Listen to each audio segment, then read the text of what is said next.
Hello, నేను మిసిఎస్ రావు. తెలుగు రాష్ట్రాలకు electric బస్సులు వచ్చేస్తున్నాయి. కాలుష్య రహితంగా సిటీలను మార్చేటువంటి కార్యక్రమంలో భాగంగా ఇప్పుడు తెలుగు రాష్ట్రాలు మిగిలిన రాష్ట్రాల కంటే కూడా ముందున్నాయి. ఎలక్ట్రిక్ బస్సులను ఆల్రెడీ తీసుకొచ్చేటువంటి ప్రయత్నం చేస్తూ ఉన్నాయి. ఫైనల్ దశకి వచ్చేసింది. ఆల్రెడీ ఇప్పటికే హైదరాబాద్ సిటీలో ఎలక్ట్రిక్ బస్సులు తిరుగుతూ ఉన్నాయి. రాబోయేటువంటి రోజుల్లో 100% ఎలక్ట్రిక్ బస్సులు మాత్రమే హైదరాబాద్ సిటీలో తిరగాలి అనేది రాష్ట్ర ప్రభుత్వం యొక్క లక్ష్యం.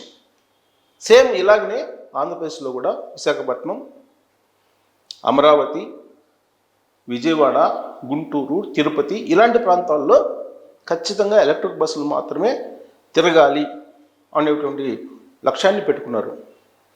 మరోవైపు గ్రీన్ ఎనర్జీ, గ్రీన్ హైడ్రోజన్ ఇలాంటి ప్రాజెక్ట్స్ని తీసుకొస్తున్నారు.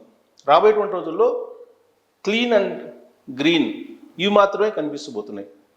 పొల్యూషన్ రహిత రాష్ట్రంగా మార్చాలని చంద్రబాబు నాయుడు గారు నిర్ధారించుకున్నారు. వీలున్నంత వరకు గ్రీన్ ఫీల్డ్ రాజధానిగా ఉండాలి అమరావతి అనేటువంటి డిజైన్ తయారు చేశారు ఆయన. అందుకే అక్కడ కేవలం ఎలక్ట్రిక్ బస్సులు మాత్రమే తిరగాలి అనేటువంటి ఒక నిర్ణయాన్ని తీసుకున్నారు. దాంతోపాటు ఆంధ్రప్రదేశ్లో మిగతా డిపోల్లో కూడా ఎలక్ట్రిక్ బస్సులని తీసుకోవాలి, ఎలక్ట్రిక్ బస్సులను మాత్రమే రాబోయేటువంటి రోజుల్లో తిప్పాలి అనేటువంటి ఒక నిర్ణయం తీసుకున్నారు. అలాగే తెలంగాణలో కూడా ప్రధాన సిటీలతో పాటు ప్రధానమైనటువంటి డిపోల్లో కూడా ఎలక్ట్రిక్ బస్సులు ఆల్రెడీ కొన్ని వచ్చాయి. 1500 బస్సుల వరకు, మరొక 1500 త్వరలో రాబోతున్నాయి. ఇవన్నీ కూడా కాలుష్య రహితం, కాలుష్యం లేకుండా చేయాలి అనేటువంటి ఉద్దేశంతో ఈ ఎలక్ట్రిక్ బస్సును తీసుకొస్తున్నారు. చాలా మంచి ఆలోచన.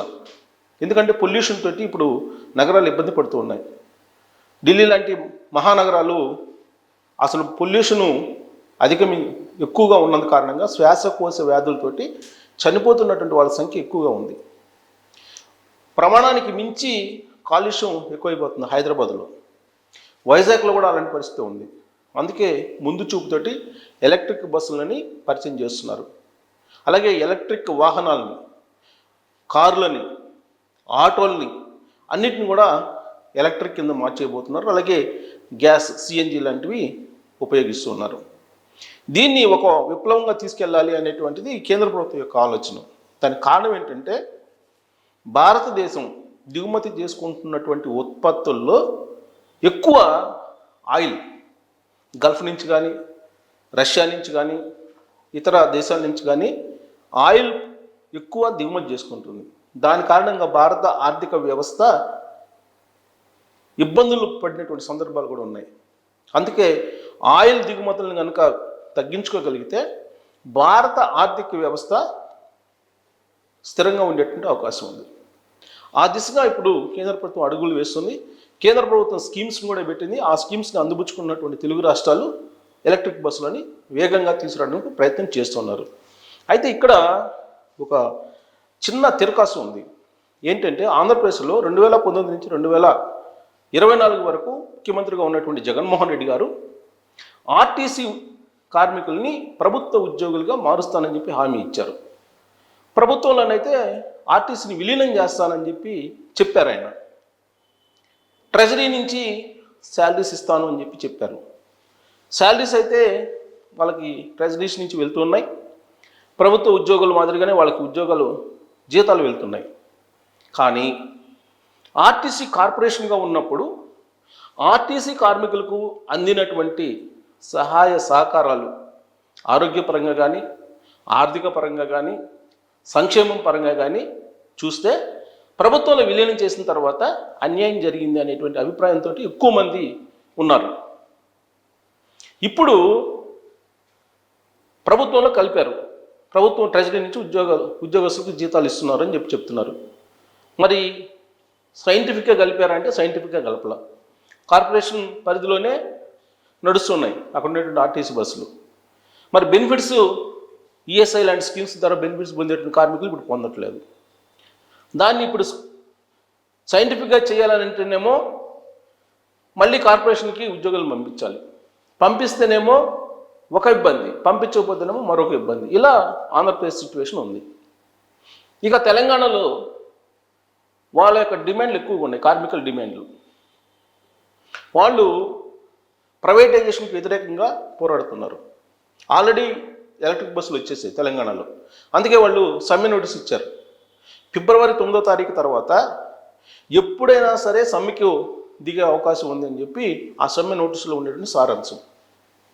ఇది గమనించినటువంటి ఆంధ్రప్రదేశ్ ఆర్టీసీ సంఘాలు తాము కూడా సమ్మెకు దిగుతామని చెప్పి చెప్తూ ఉన్నారు.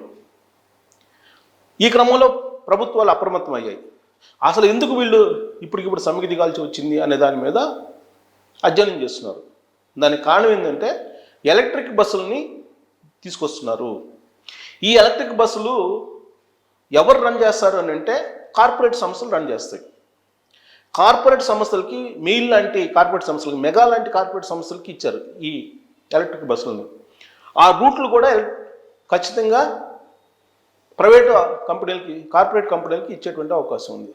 సరిగ్గా ఈ పాయింట్ దగ్గరే రాబోయేటువంటి రోజుల్లో మొత్తం రూట్స్ అన్నీ ప్రైవేటైజ్ చేసేసి ఆర్టీసీ అంతా ప్రైవేటైజ్ అయిపోతే తమ ఉపాధి ఏంటి అనే పాయింట్ దగ్గర కార్మికులు సమ్మెకు సైరన్ మోగిస్తూ ఉన్నారు. మరి నిజంగా అలాంటి పరిస్థితి ఉందా అని అంటే జగన్మోహన్ రెడ్డి గారు 2019 నుంచి 2024 వరకు చేసినటువంటి కార్యక్రమాన్ని కనుక తీసుకుంటే అంచెలంచెలుగా ఆర్టీసీని తీసుకెళ్తున్నారని చెప్పి భావించాల్సి ఉంటుంది. ఎందుకనంటే జగన్మోహన్ రెడ్డి గారు అధికారంలో ఉన్నప్పుడు ఆయన చెప్పిన మాట ఏంటంటే 10% రూట్లు మాత్రమే నేను ప్రైవేట్కి ఇస్తానని చెప్పారు. తీరా ఆయన అధికారంలోకి వచ్చిన తర్వాత ఆయన దిగిపోయినాటికి 35% రూట్లు, అది కూడా లాభాలతో కూడినటువంటి రూట్లు ప్రైవేట్ కిందకి వెళ్ళిపోయాయి. ప్రైవేట్ వ్యక్తులు ఇప్పుడు హైయర్ బస్సులు నడుపుతున్నారు 35% రూట్లలో ఆంధ్రప్రదేశ్లో. మరి ఇంకొక 15% పోతే 50% అవుతుంది. ఇప్పుడు ఎలక్ట్రిక్ బస్సులు వచ్చిన తర్వాత ఈ ఎలక్ట్రిక్ బస్సులకు కొన్ని రూట్లు కానీ అలాట్ చేస్తే 50% అయిపోతుంది అని కార్మికులు వేస్తున్నటువంటి అంచనా. అంటే 50% ప్రైవేట్కి వెళ్ళిపోతే మిగతా 50% కార్పొరేషన్ పరిధిలో ఉంటే ఇంకా రాబోయేటువంటి రోజుల్లో కంప్లీట్గా ప్రైవేటైజేషన్ అవుతుంది. ఇప్పుడు ఉద్యోగ నియామకాలు లేవు, ఆర్టీసీ డ్రైవర్లు కొడుతుంది, మరి ఈ రిక్రూట్మెంట్ ఆగిపోతుంది, ప్రైవేట్ దిశగా వీళ్ళు వెళ్తున్నారని చెప్పి కార్మికులు ఆందోళన చేస్తున్నారు. సేమ్ అలానే ఇక్కడ తెలంగాణలో కూడా పరిస్థితి ఉంది. తెలంగాణలో డ్రైవర్లు కొడుతుంది, మరి రిక్రూట్ చేయట్లేదు. కార్మికులు కొడుతుంది, రిక్రూట్ చేయట్లేదు. మరి దీని అర్థం ఏంటి? ప్రైవేట్ దిశగా వెళ్తున్నారా అంటే తెలంగాణలో ఇంకో స్టెప్ ముందుకు వేశారు. తెలంగాణలో ఉండే ఆర్టీసీ డిపోల్ని ప్రైవేట్ సంస్థలు నడిపేటువంటి ఎలక్ట్రిక్ బస్సులకి ఇచ్చేశారు చాలా వరకు. దాని మీద కార్మికులు వ్యతిరేకంగా ఉన్నారు. దాంతో ప్రభుత్వం చొరవ తీసుకొని హైబ్రిడ్ మోడల్లో డిపోలు ఉంచుతామని చెప్పి తాత్కాలికంగా చెప్పింది, నచ్చజెప్పే ప్రయత్నం చేస్తుంది. కానీ కార్మికులు వాళ్ళు సంతృప్తి చెందట్లేదు ప్రభుత్వం ఇస్తున్న హామీ మేరకు.